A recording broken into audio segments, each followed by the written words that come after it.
Sebelum mulai pelajaran, silakan dipimpin doa dulu. Sebelum kita mulai pelajaran, mari kita berdoa terlebih dahulu. Berdoa mulai.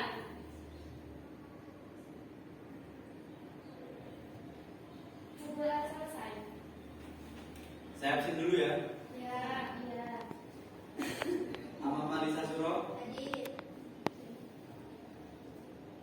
Aridia Silvi, Hadir.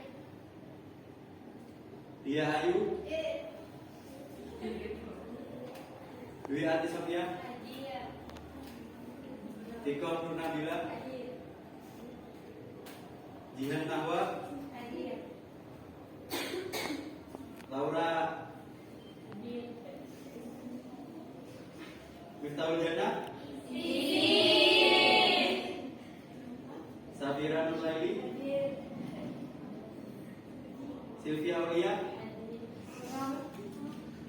Sofia Hadir.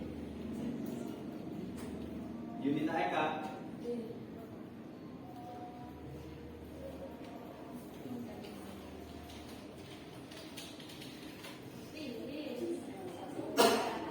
Baik, pertemuan hari ini kita akan membahas kebutuhan dan pembiayaan usaha. Ada yang tahu?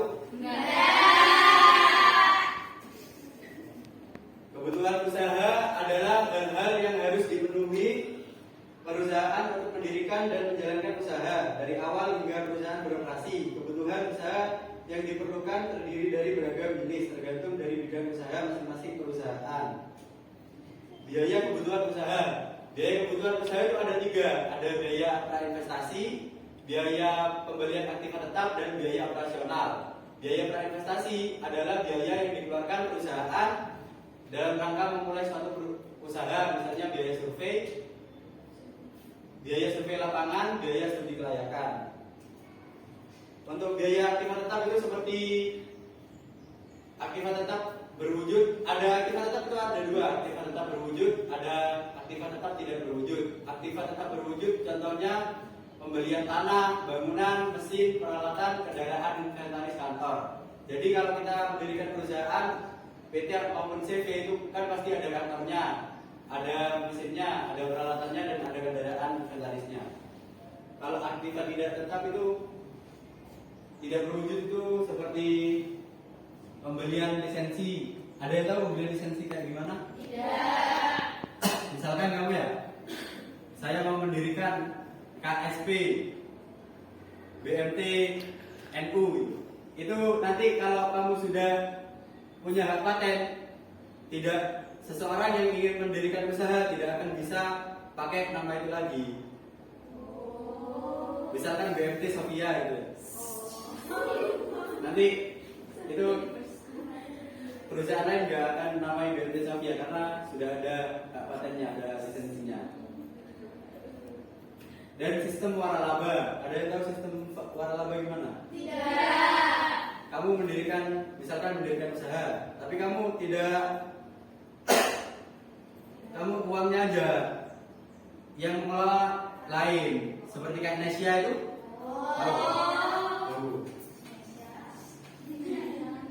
Biaya operasional adalah sejumlah dana yang digunakan untuk menjalankan kegiatan usaha yang sedang berjalan. Pengertian modal usaha adalah segala sumber yang dibutuhkan untuk menjalankan suatu usaha, termasuk uang, barang, dan harta benda lainnya. Gimana cara memperoleh modal? Cara memperoleh modal itu ada 4. Modal sendiri. Modal sendiri sering dijadikan sumber untuk membangun sebuah usaha, terutama sebagai sumber modal usaha kecil, seperti mencairkan tabungan, deposito, menjual barang berharga. Misalkan kamu mau buat usaha, punya barang berharga seperti emas atau mobil, itu dijual buat modal usaha. Terus pinjam saudara atau teman, ini biasanya sering dilakukan karena kelebihannya tidak ada bunga. Masa pinjam di teman atau saudara berbunga, kayak di bank tidak mungkin. Pinjaman saudara atau teman ini sering dipilih karena biasanya tidak memiliki bunga. Pinjam lembaga non-bank, meminjam dari KSP, Koperasi Simpan Pinjam, lembaga keuangan mikro, tidak perlu agunan, jumlah pinjaman bisa negosiasi. Tidak perlu agunan, biasanya kalau pinjam di KSP itu tidak perlu jaminan, tidak pakai jaminan. Tapi pinjamannya itu relatif kecil, gak kayak pinjam di bank. Yang keempat, pinjam di bank. Pinjam di bank relatif aman. Kenapa pinjam di bank aman? Karena bank itu diawasi oleh OJK. Ada yang tahu OJK? Tidak. OJK adalah otoritas jasa keuangan. Jumlah pinjaman besar. Pinjam di bank itu bisa besar, bisa sampai ratusan juta. Karena juga ada jaminannya, ada gunanya yang dijaminkan di bank. Seperti kayak sertifikat rumah, sertifikat tanah, sertifikat kenapa? Pinjam.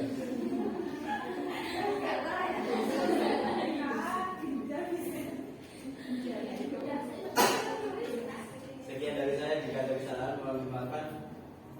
Sebentar, ada materi lagi.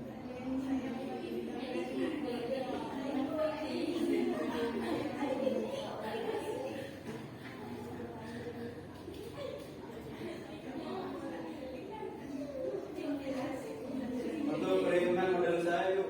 Ini.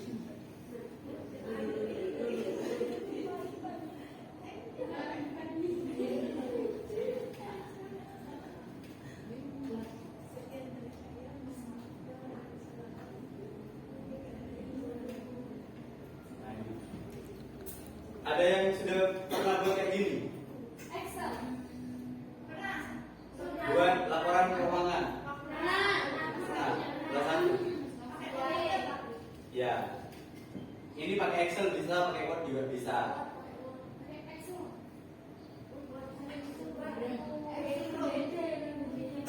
Ini pakai Word kalau saya. Ini laporan keuangan membuat kopi herbal karena saya dulu pernah buat kopi herbal pas KKN. Bahan-bahannya kopi, serai, gula, kayu manis, pandan, madu. Itu kalau yang lain-lain. Kalau yang lain-lain itu biaya buat cara membuatnya seperti gas LPG itu habisnya berapa, terus listrik habisnya berapa di total. Ya, modalnya 140.000, biaya bahan baku 140, laku penjualannya 200. Cara menghitung laba gimana? Cara menghitung laba itu biaya penjualan dikurangi biaya bahan baku, itu sama dengan laba. Berarti biaya penjualannya tadi berapa? Penjualan. Biaya bahan baku berapa? 200 dikurangi 140 berapa? 60. Berarti labanya 60. Tugasnya kalian buat laporan keuangan yang kemarin kan sudah dibagi kelompoknya tuh, yang kalian PKK buat itu? Apa tugasnya? Buat Analisis SWOT. bukan yang itu loh, produknya apa? Ya, tugasnya kalian buat laporan keuangan tentang kopi herbal itu. Nama barangnya kalian tahu, satuannya, harganya, sama jumlahnya. Terus saya ingin tahu ada labanya enggak atau malah rugi kalian?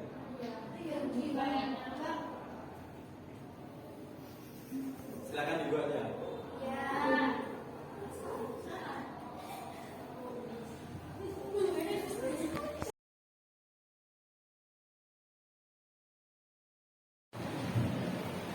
Assalamualaikum warahmatullahi wabarakatuh. Waalaikumsalam warahmatullahi wabarakatuh.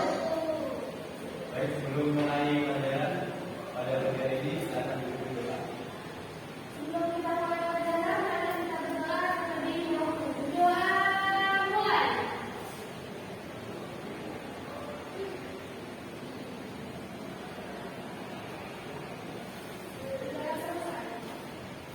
Baca dulu ya. Mama, hari dia sedih. Diayu, Diani, Ibu Nabila, Dianawa, Laura Ailani, Sarjana, Sabira Nuraini,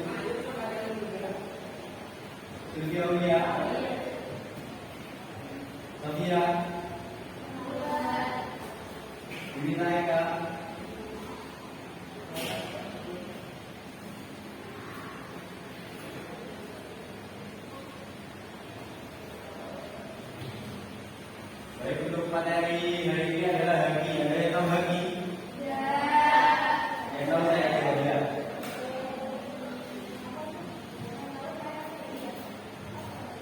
Haki, ada yang tahu? Nanti haki pada saya.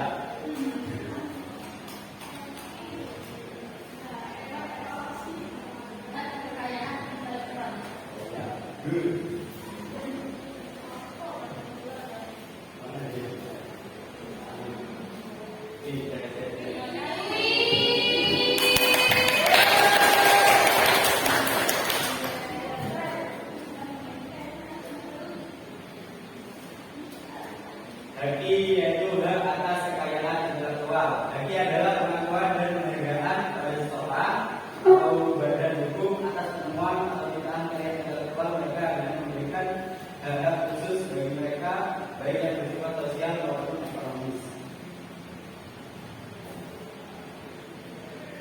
Jadi haki itu, misalkan kalian ada membuat suatu produk baru yang belum ada.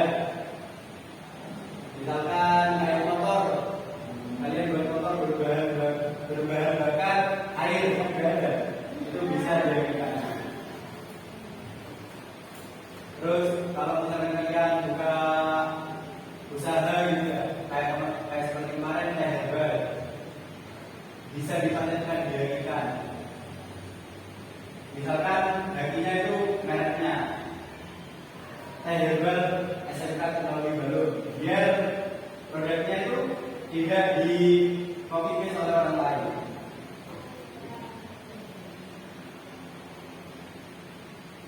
Tujuan penerapan haki ada tiga, yaitu mencegah adanya kemungkinan pelanggaran haki milik orang lain, meningkatkan daya saing dan pangsa pasar, dan bisa menjadikan sebagai bahan pertimbangan dalam menentukan strategi penelitian bisnis dan industri di Indonesia. Untuk sifat haki ini ada tiga, memiliki jangka waktu tertentu, bersifat eksklusif. Artinya memiliki jangka waktu tertentu ini, haki ini tidak ada jangka waktunya, seperti biasanya 10 tahun. Kalian tahu disedapkan logonya ganti-ganti kan? Misalkan 5 tahun sekali atau berapa tahun sekali ganti. Sampo juga gitu. Itu kan dari tahun packingnya ganti. Modelnya, tulisannya juga ganti.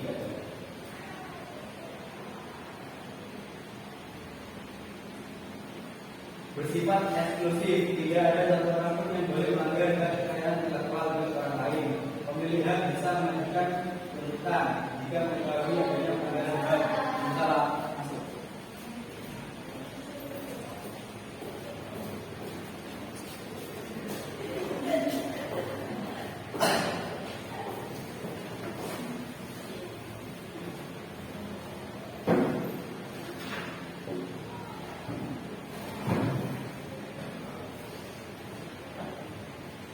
Haki memiliki 4 prinsip, yaitu prinsip ekonomi, prinsip kebudayaan, prinsip keadilan, dan prinsip sosial. Untuk klasifikasi haki itu ada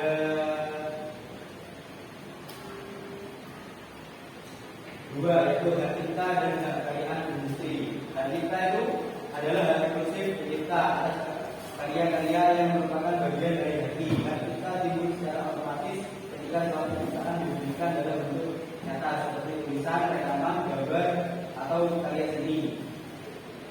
Hal yang terkait dalam hak cipta adalah eksklusif dan hak ekonomi dan hak moral. Hak cipta, ada yang tahu? Kan penyanyi biasanya menciptakan lagu ya. Nah itu ada hak ciptanya. Kalau kalian misalkan cover Ebony gitu kan, tahu Ebony ya? Kalau hak cipta, misalkan kita cover lagu itu ada royaltinya, kita harus bayar kepada pencipta lagunya itu.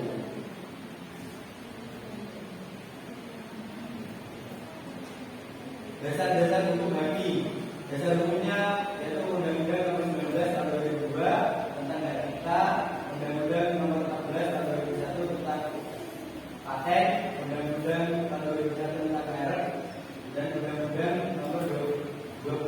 tahun 2000 tentang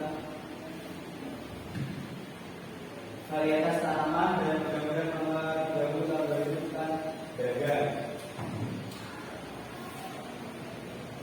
Syarat karya intelektual yang dapat dipatenkan yaitu bersifat baru. Maksudnya bersifat baru ini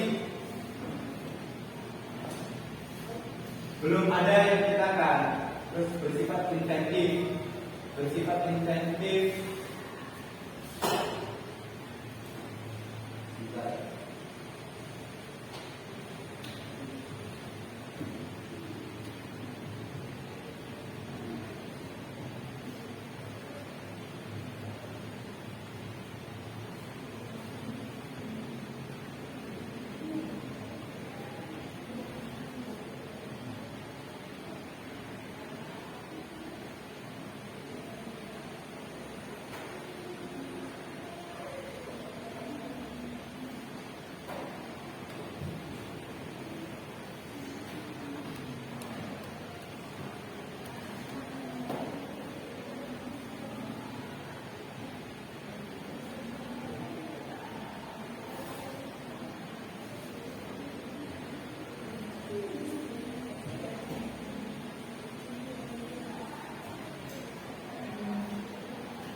Bersifat inventif ini prinsip memperoleh paten bagi bersifat inventif atau kemampuan untuk menciptakan merancang sesuatu yang sebelumnya belum pernah ada yang dapat dipatenkan. Yang ketiga bersifat aplikatif. Maksud aplikatif adalah hasil penelitian yang ditemukan itu bisa secara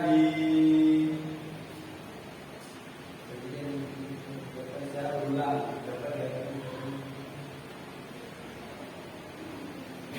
Bisa dinikmati oleh masyarakat banyak.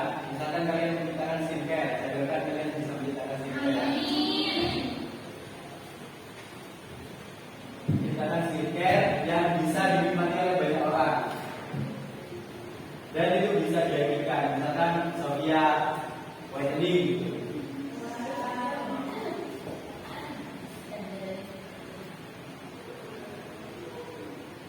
Terus selanjutnya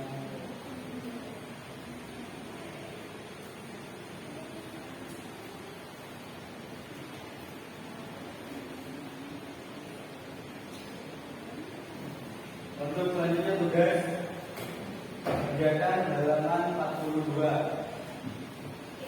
dikumpulkan minggu depan.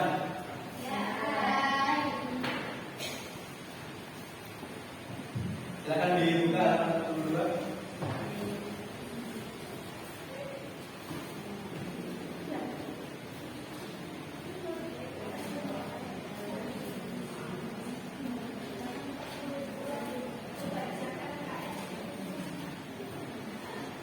Sudah ya?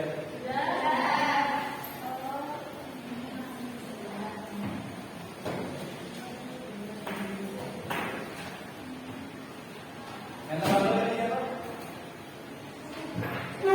Nadia sama Sofia.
Gamenya sudah bisa.